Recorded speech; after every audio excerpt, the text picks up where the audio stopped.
દ્વારકાના ગોમતી ઘાટ પર જોવા મળ્યા જોખમી દ્રશ્યો। પાણીમાં ઊંટ પર સવારીનો વિડીયો સોશિયલ મીડિયામાં વાયરલ થયો। દરિયાકાંઠે ગોમતી ઘાટમાં લોકોને બેસાડી સવારી કરાવાઈ। ઊંટના પગ ડૂબી જાય તેટલું ગોમતી ઘાટમાં પાણી। વડોદરાની ઘટના બાદ પણ તંત્રની ઢીલી નીતિની ચર્ચા થઈ રહી છે। ખૂબ જ જોખમી સવારી જોઈ શકાય છે કે કેટલી અંદર ઊંટ આ જાય છે।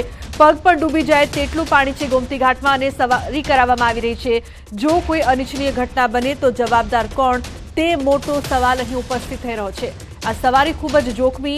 દ્વારકાના દ્રશ્યો ખરેખર જોખમી કહી શકાય કારણ કે આટલી અંદર ઊંટ જઈને પાણીમાં સવારી કરાવી રહ્યો છે। ઊંટ પરની સવારીનો આ વિડીયો વાયરલ થઈ રહ્યો છે પરંતુ અનેક સવાલો ઉપસ્થિત કરીને આ વિડીયો વાયરલ થઈ રહ્યો છે।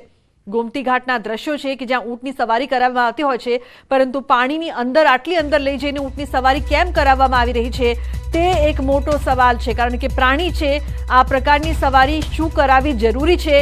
આવી જોખમી સવારી બાદ જો કંઈ થાય તો તેના માટે જવાબદાર કોણ ગણાશે? શું આ સવારી અંગે તંત્રને જાણ છે ખરી? તે પણ એક મોટો સવાલ છે। તો જોખમી સવારીને લઈને અનેક સવાલો। કોઈ દુર્ઘટના સર્જાશે તો જવાબદાર કોણ? વારંવાર અવારનવાર આવી જ દુર્ઘટનાઓ સર્જાય છે અને પછી જવાબદારોને શોધવામાં આવે છે। પહેલાથી જ કેમ તકેદારી નથી રાખવામાં આવતી? કેમ આવી સવારી કરાવવાની જરૂર પડી તે પણ એક મોટો સવાલ છે। મુકુંદ જોડાયા છે ફોન લાઈન પર વધુ માહિતી આપવા માટે। મુકુંદ, જે પ્રકારના દ્રશ્યો અહીંયા સામે આવી રહ્યા છે, ઊંટની સવારી પાણીની આટલી અંદર હોય।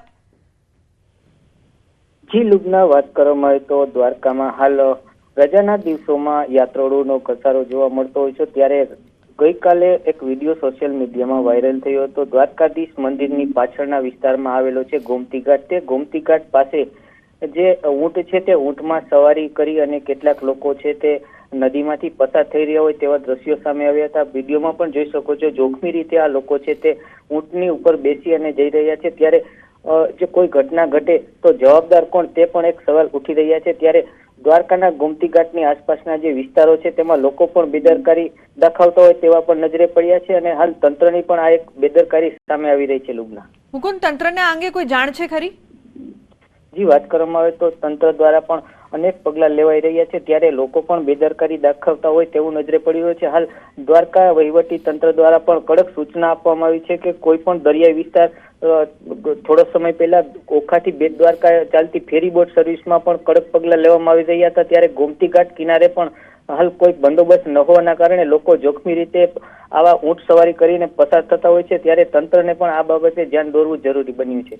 બિલકુલ મુકુંદ, આ સમગ્ર ઘટના જે સામે આવી છે એમાં તંત્ર પણ જવાબદાર લાગે છે, સાથે સાથે આ પ્રવાસીઓ પણ જવાબદાર લાગે છે જે આ પ્રકારની જોખમી સવારી કરી રહ્યા છે એ પણ પોતાની મરજીથી। મુકુંદ જી લુબના વાત કરીએ તો તંત્ર દ્વારા અનેક વખત કડક સૂચના પણ આપવામાં આવી છે ત્યારે બંદોબસ્ત પણ ગોઠવવામાં આવ્યો છે ત્યારે કેટલાક લોકો તેમજ જે ઊંટ સવારી કરાવતા હોય છે તે ઊંટના માલિકો પણ બેદરકારી દાખવતા નજરે પડ્યા છે ત્યારે લોકો પણ આવી જોખમી સવારી કરતા હોય છે। અનેક વખત તંત્ર દ્વારા કડક સૂચના આપવામાં આવી હોય પરંતુ જે લોકો છે તે ગંભીર બેદરકારી દાખવતા હોય જેને લઈ આ જોખમી એક ઊંટનો વિડીયો છે તે પ્રવાસીઓએ કેમેરામાં કેદ કરી અને વાયરલ કર્યો હતો। ત્યારબાદ તંત્ર દ્વારા પણ હાલ કડક કાર્યવાહી હાથ ધરવામાં આવી રહી છે। ગોમતી કિનારે તંત્ર દ્વારા બંદોબસ્ત પણ ગોઠવવામાં આવી રહ્યો છે। જી લુબના જી બિલકુલ મુકુંદ, આભાર સમગ્ર માહિતી બદલ। તો વડોદરાવાળી ઘટના બાદ પણ શીખ નથી લઈ રહ્યા તંત્ર અને લોકો। જે પ્રકારના દ્રશ્યો અહીંયા સામે આવ્યા છે, જોખમી સવારી, ઊંટ પાણીમાં બેસી જાય તો સ્થિતિ કેવી બને?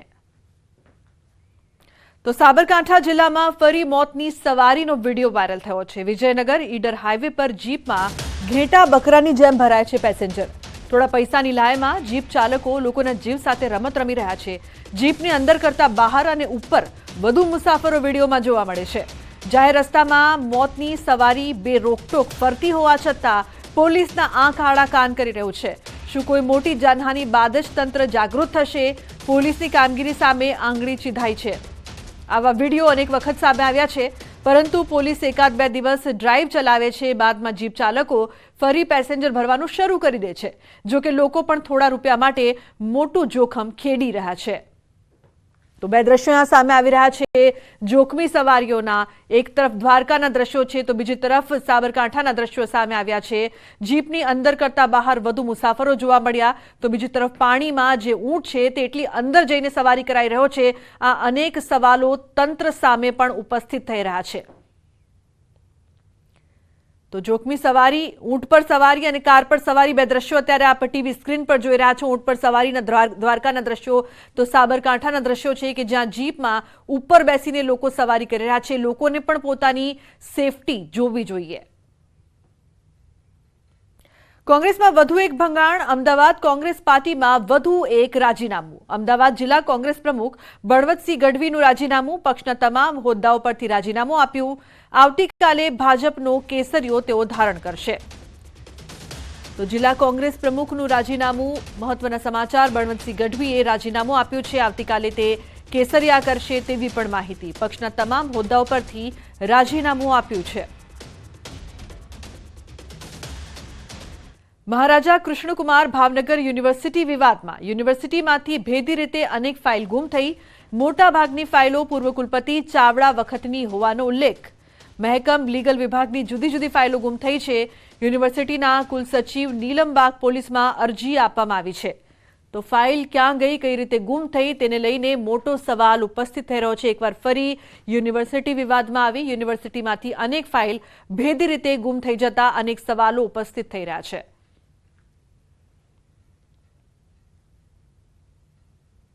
સુરતથી મહત્વપૂર્ણ સમાચાર, ચેઇન સ્નેચર ઝડપાયો. રત્ન કલાકાર જ બન્યો છે ચેઇન સ્નેચર. દેવું વધી જતા રત્ન કલાકારે ચોરી કરી હતી. આરોપી સની પટેલની નાનપુરા માછીવાડથી ધરપકડ કરવામાં આવી છે.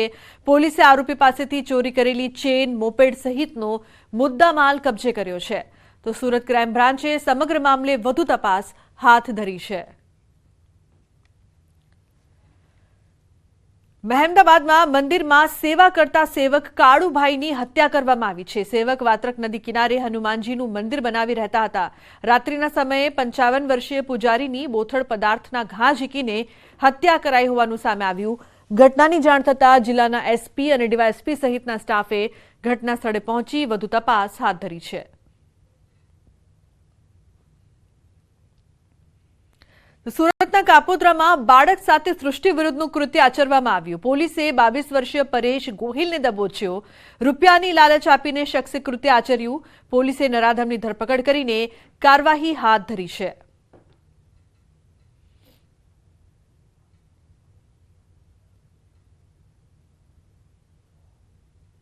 તો વડોદરાના હરણી બોટ દુર્ઘટના કેસમાં તપાસ, મુખ્ય સૂત્રધાર પરેશ શાહનો પુત્ર હજુ ગિરફથી દૂર છે. વત્સલ શાહ અગાઉ જુગાર રમતા પણ ઝડપાયો હતો. ઓગસ્ટ 2021માં 10 મિત્રો સાથે જુગાર રમતા ઝડપાયો હતો. કોર્ટે જુગારીઓને 1,000નો દંડ ફટકાર્યો હતો અને જુગારીઓ પાસેથી 75,000 રૂપિયાનો મુદ્દામાલ પણ જપ્ત કરાયો હતો. વત્સલ શાહનું નામ પણ બોટ દુર્ઘટના કેસમાં સામેલ છે, પરંતુ તે હજુ સુધી પોલીસની પકડથી દૂર છે. તો અગાઉ પણ તે જુગાર રમતા ઝડપાઈ ચૂક્યો છે અને હાલ પોલીસ તેને શોધી રહી છે. પરેશ શાહનો પુત્ર